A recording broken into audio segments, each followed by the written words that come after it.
Sesungguhnya dia bukanlah termasuk keluargamu, karena perbuatannya sungguh tidak baik. Sebab itu, jangan engkau memohon kepadaku sesuatu yang tidak engkau ketahui hakikatnya. Aku menasihatimu agar engkau tidak termasuk orang yang bodoh.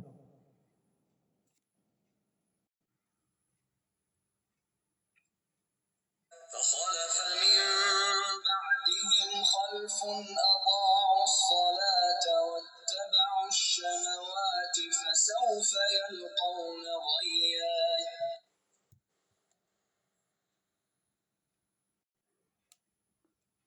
Kemudian datanglah setelah mereka pengganti yang mengabaikan salat dan mengikuti keinginannya, maka mereka kelak akan tersesat. فأقم وجهك للدين حنيفا فطرة الله التي فطر الناس عليها لا تبديل لخلق الله ذلك الدين القيم ولكن أكثر الناس لا يعلمون.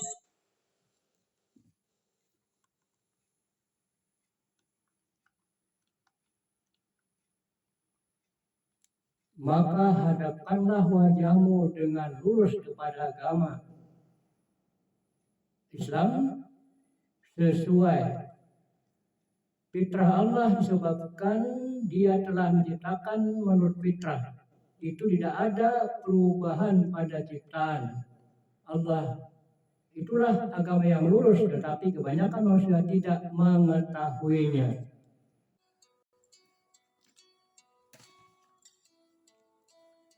Menjadi orang tua dapat artikan memiliki beberapa tanggung jawab yang harus dipenuhi kepada anak.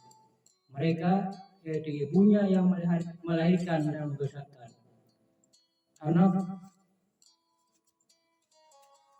merupakan amanat sekaligus titipan dari Yang Maha Kuasa, Allah SWT.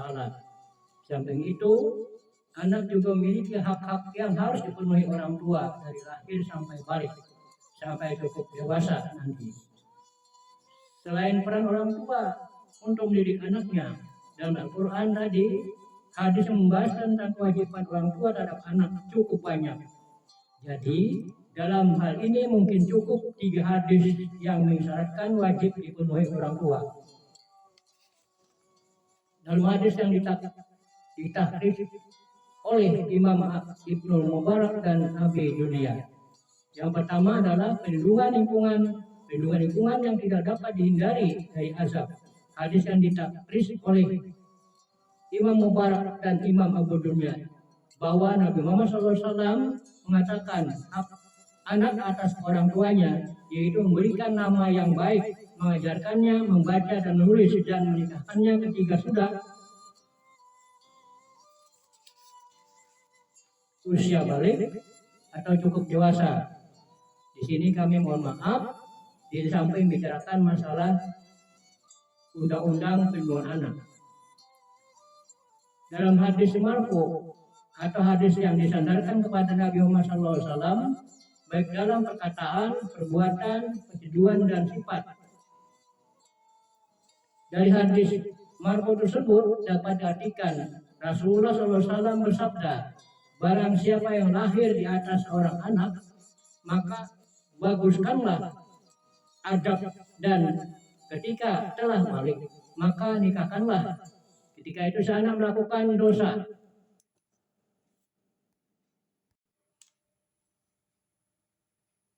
maka dosanya akan ditanggung oleh bapaknya.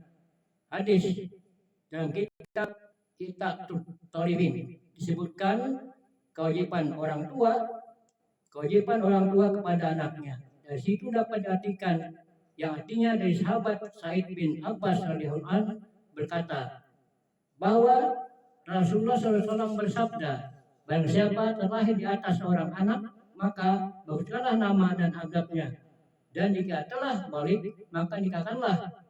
Maka jika terbalik dan belum dinikahkan, ketika si anak melakukan salah satu dosa, maka dosa ditanggung oleh bapaknya.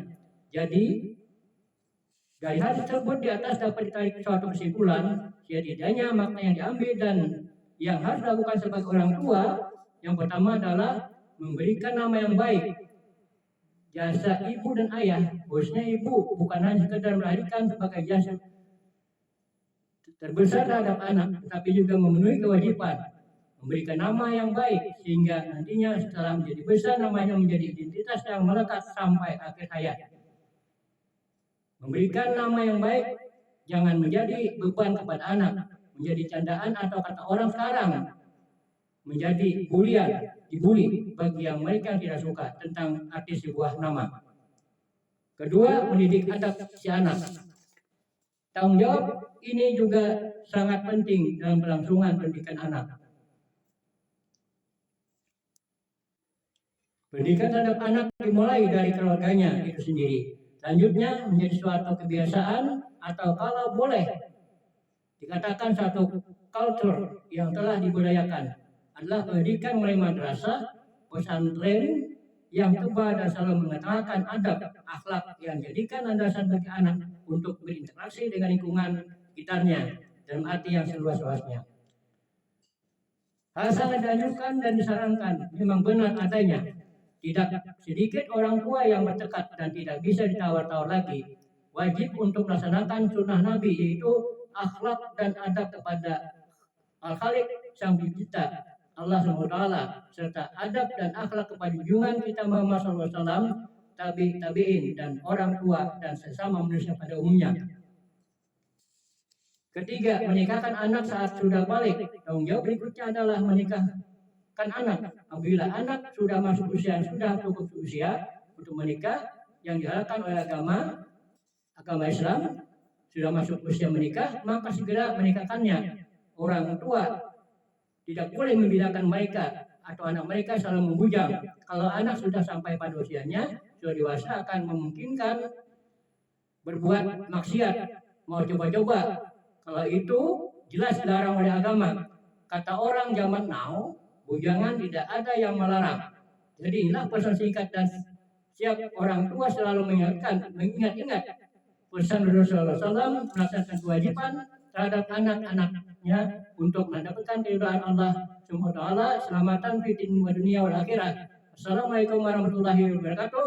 Sampai jumpa di kesempatan mendatang. Tausiah yang serupa tapi tak sama akan disampaikan oleh yang ahlinya yang akan mentayangkan melalui video berikutnya. Assalamualaikum warahmatullahi wabarakatuh.